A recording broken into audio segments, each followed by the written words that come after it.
안녕하세요. 중학교 3학년 사회 노트 필기 수업 시작하겠습니다. 오늘 수업은 9단원 글로벌 경제 활동과 지역의 변화, 이 단원 중에서 이제 세 번째 중단원인데요. 지난번 수업까지 농업과 제조업 분야에서의 세계화 그리고 그로 인한 변화에 대해서 살펴봤다면 이 세 번째에서는 서비스업이라는 거의 세계화 그리고 그로 인한 변화에 대해서 살펴보도록 하겠습니다.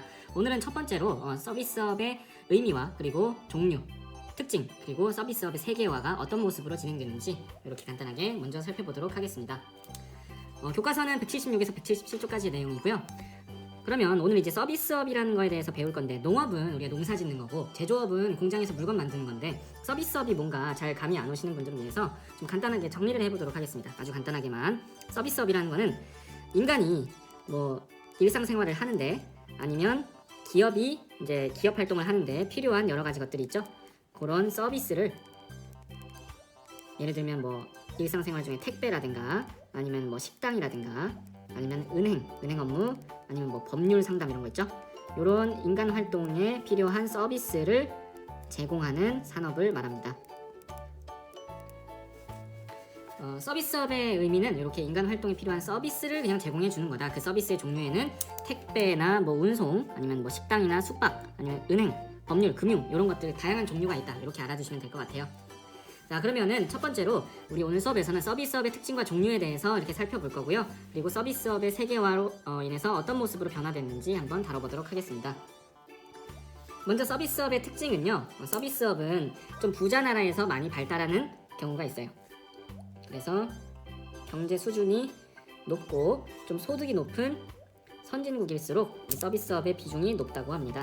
서비스업의 발달이 높다. 경제 수준이 높고 소득이 높은 곳을 우리 뭐라고 하죠? 그렇죠, 선진국이죠. 그래서 서비스업은 주로 선진국에서 많이 발달을 했어요. 선진국은 1차 산업이나 또는 2차 산업의 비중보다 3차 산업인 서비스업의 비중이 더 높게 나타납니다. 즉, 서비스업. 반면에 가난한 개발도상국에서는 아직 농업이나 제조업의 비중이 높아서 1차, 2차 산업의 비중이 높고요. 3차 산업은 서비스업이 아직 발달을 하지 못한 그런 특징을 보여줍니다. 여러분 혹시 기억이 안 나시는 분들 위해서 간단하게 정리해보자면, 우리 산업에는 크게 세 가지가 있었어요. 우리 첫 번째 중단원에서 배웠던 1차 산업, 요거는 농업을 말하죠. 그리고 두 번째 중단원에서 배웠던 2차 산업은 자동차나 이런 것들을 만드는 제조업을 말합니다. 또는 옷이나 신발 만드는 거. 그리고 오늘 배우는 서비스업은 우리가 그냥 3차 산업이라고 이렇게 불러요. 자, 이걸 기억해 주시고 오늘 수업 들으시면 될 것 같고요. 자, 서비스업의 특징은 그런데 그 중에서도 이제 3차 산업에 속하는 서비스업은 돈이 많은 국가일수록 더 비중이 높다. 두 번째, 서비스업은 사람이 하는 겁니다. 인간 활동에 필요한 서비스를 이제 사람들이 주로 담당하고 있기 때문에 기계가 할 수 있는 일이 거의 없어요. 기계화 수준이 낮고요. 그 다음에 뭔가 기준을 만들기가 힘들어요. 식당마다 음식의 맛을 기준으로 만들 수 있을까요? 쉽지 않죠. 그래서 표준화가 좀 덜 돼 있다. 기계화가 이제 덜 됐다는 얘기는 기계가 할 수 있는 일은 많이 없고 불가능하고 사람만이 할 수 있는 일이죠. 이런 것들이 많다는 겁니다. 그러면 무슨 특징이 있을까요? 기계가 못하고 사람만 할 수 있고 또 이런 표준화하기 어려운 특징, 이런 것들 때문에 서비스업의 두 번째 특징은 사람이 직접 일을 해야 합니다. 그럼 일자리가 늘어나겠죠. 서비스업이 발달할수록 고용 창출 효과가 높아집니다. 즉, 국가에서 3차 산업 서비스업의 비율이 높아질수록 사람들이 더 많이 고용돼서 일할 수 있다는 얘기죠. 반면에 농업이랑 제조업은 그러면은 누가 많이 할까요? 기계가 많이 일을 하고 있죠. 서비스업의 특징 잘 기억해 주시고요. 우리 간단하게 이거 그림으로 한번 그려보고 넘어갈게요. 첫 번째로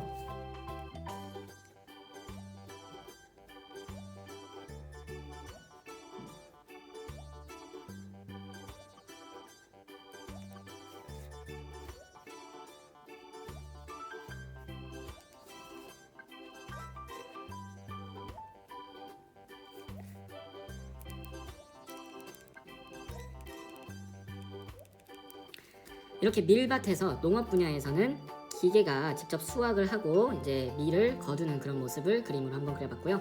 두 번째는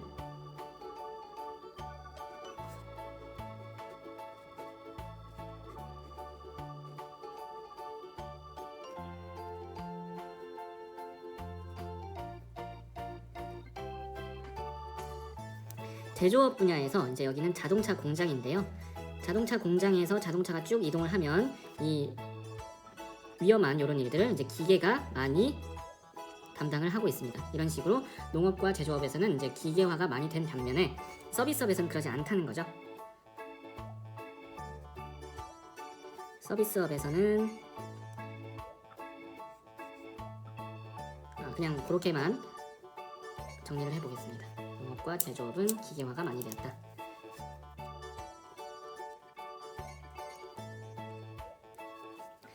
자, 다음은 서비스업의 종류에 대해서 살펴보겠습니다. 서비스업은 크게 두 가지로 나뉠 수 있는데요. 첫 번째는 소비자 서비스업, 두 번째는 생산자 서비스업이라고 부릅니다. 소비자 서비스업은 말 그대로 소비자에게 직접 어떤 편의를 제공하는 것을 말합니다. 소비자에게 직접 제공하는 서비스 어떤 것들이 있을까요? 택배, 운송업, 아니면 음식점, 음식업, 아니면 숙박업, 호텔 이런 것들이죠. 이건 사람에게 직접 제공하는 이런 것들. 이 한 종류가 있고요. 그 다음 종류는 생산자 서비스업입니다. 생산자라는 건 기업을 말하는 겁니다. 다국적 기업 같은 거 있죠. 그래서 기업 활동하는 데 필요한 도움들 이런 것들을 이제 생산자 서비스업이라고 부릅니다. 큰 기업이 이제 제대로 활동을 하려면 여러 가지 기능들이 필요한데요. 생산자라는 거는 기업이라는 말이고요. 같은 말입니다. 그래서 기업들이 필요로 하는 은행, 돈을 빌리고 금융업, 그리고 또는 법률적인 조언을 받을 수 있는 법률회사, 아니면 광고를 맡길 수 있는 광고회사 등등. 자, 이런 것들이 생산자 서비스업에 해당합니다. 자, 그래서 종류가 두 가지로 나뉘는구나. 잘 기억해 주시고요. 다음으로는 그러면은 서비스업이 세계화가 되었는데 왜 세계화가 되었고 어떤 모습으로 세계화가 되었는지 정리해 보겠습니다. 먼저 배경입니다. 배경 첫 번째는 우리 이미 스마트 시대에 살고 있어서 너무 잘 알고 있지만 한번 다시 정리해 볼게요. 정보통신 기술이 발달해서 인터넷 전화로 세계 어디서든 아주 저렴한 통신비만 내면 이제 통화가 가능하고 다 그런 세대가 왔기 때문에 시간의 제약이라든가 또는 공간의 한계 이런 것들이 많이 거의 없어지고 있습니다. 그죠? 그리고 두 번째로 세계에서 아주 커다란 기업들, 세계를 무대로 활동하는 기업들인 다국적 기업들의 활동이 아주 많아지고 있습니다. 다국적 기업은 전 세계에서 활동하니까 얘네가 활동을 많이 하면 당연히 얘네의 활동 중에 하나인 서비스업도 많이 세계화가 될 수밖에 없겠죠. 다국적 기업의 활동은 우리 지난번에 봤듯이 농업, 제조업, 그리고 서비스업 전부를 다 얘네가 하고 있습니다. 그렇다면 서비스업의 세계화로 나타난 모습은 어떤 것들이 있을까요? 첫 번째는요, 서비스업의 범위가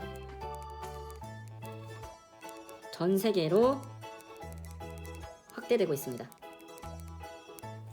다국적 기업이 활동하고 이러니까 당연히 서비스업도 그 범위가 전 세계로 확대가 되겠죠. 자, 이건 당연한 이야기고요.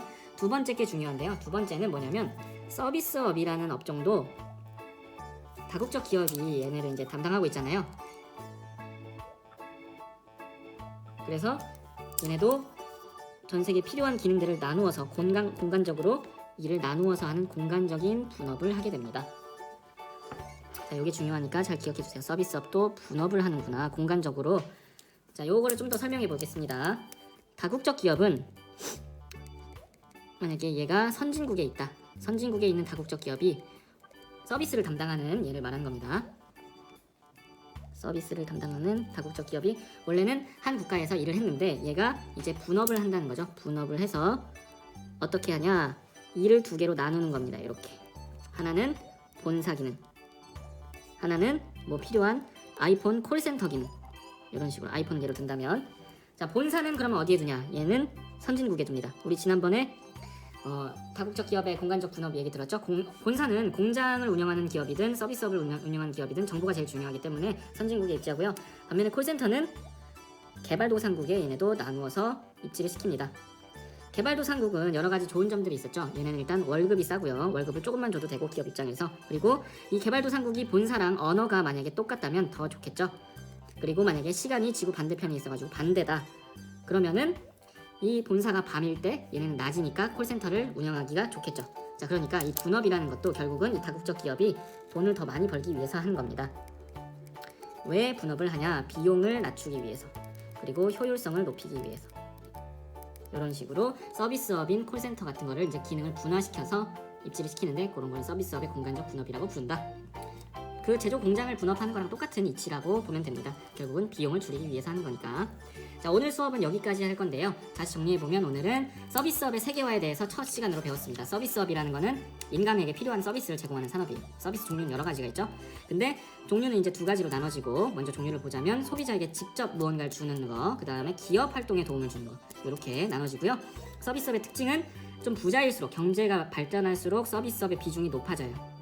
두 번째로 기계가 대체하기가 힘든 게 많기 때문에 사람이 아직도 많이 해야 돼요. 그래서 서비스업이 높아지면 일자리가 많이 생긴다. 반면에 지금 그림 그린 건 농업이나 제조업은 이렇게 기계화가 많이 되었다. 이렇게 이해를 해주시면 되고요.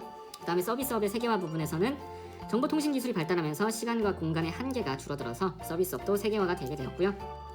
우리 해외에서 직구 많이 하잖아요. 그런 거를 예로 들면 될 것 같아요. 네, 여기다가 하나 예를 또 들어줄게요. 뭐 인터넷 온라인 쇼핑에서 해외 직구 같은 거 직접 구매하는 거예요. 자, 요거 다음 시간에 더 자세히 배울 거니까 요 정도 사례만 적고, 그다음 서비스업도 공간적으로 나누어서 필요한 기능들을 개발도상국이나 다른 곳에 입지시켜서 기능을 나누고 있다. 왜? 비용을 적게 하고 기업을 더 잘 운영하기 위해서라는 게 서비스업의 세계화의 모습이었습니다. 자, 여기까지 해서 수업 마치도록 하겠습니다. 수고했습니다.